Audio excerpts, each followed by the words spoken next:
Who would have thought churches would be closed on Easter Sunday?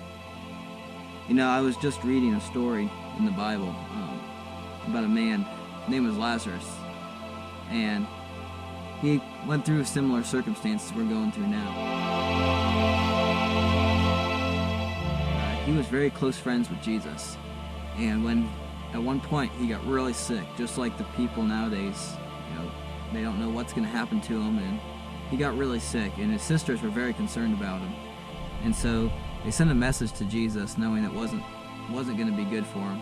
They sent a message to Jesus and asked him to come and to heal their brother, and knowing that Jesus could do miracles, that he could heal people. And so they sent a message off to Jesus. But Jesus did something that no one really expected him to do. He didn't do anything. Instead of showing up and healing Lazarus, he waited a couple days, and then he went and showed up. And by that time, it was already too late for Lazarus.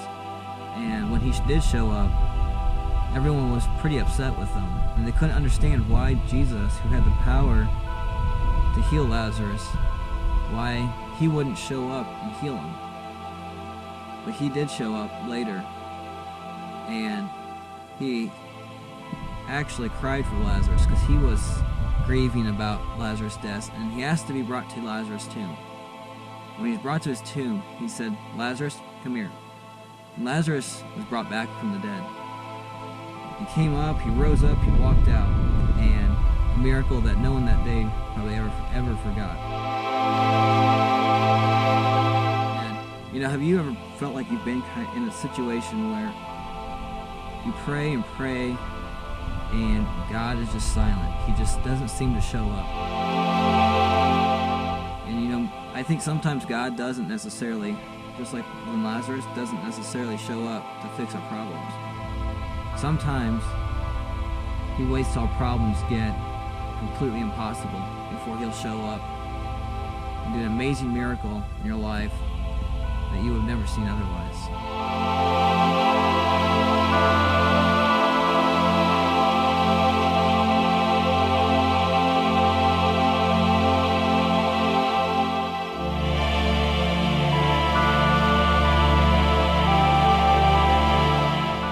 We've got this virus problem going on right now, and there's a lot of uncertainty, a lot of fear, not knowing what's going to happen. There is another virus out there, that we all have. It's called the virus of sin, and we all have it. It's something that a lot of people try to hide, they try to cover up, they try to act like it doesn't exist in their lives. But the truth is, we all have it, and as a result of that sin virus we all have a fate that we all deserve.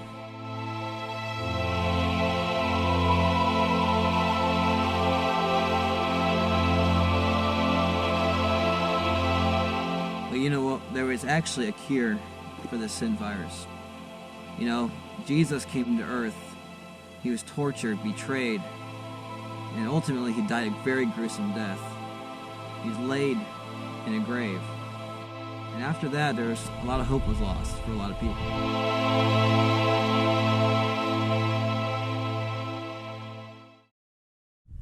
But the story doesn't end there.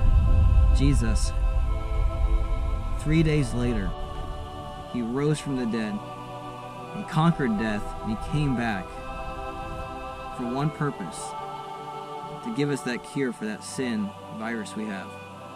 And it comes down to one word: forgiveness.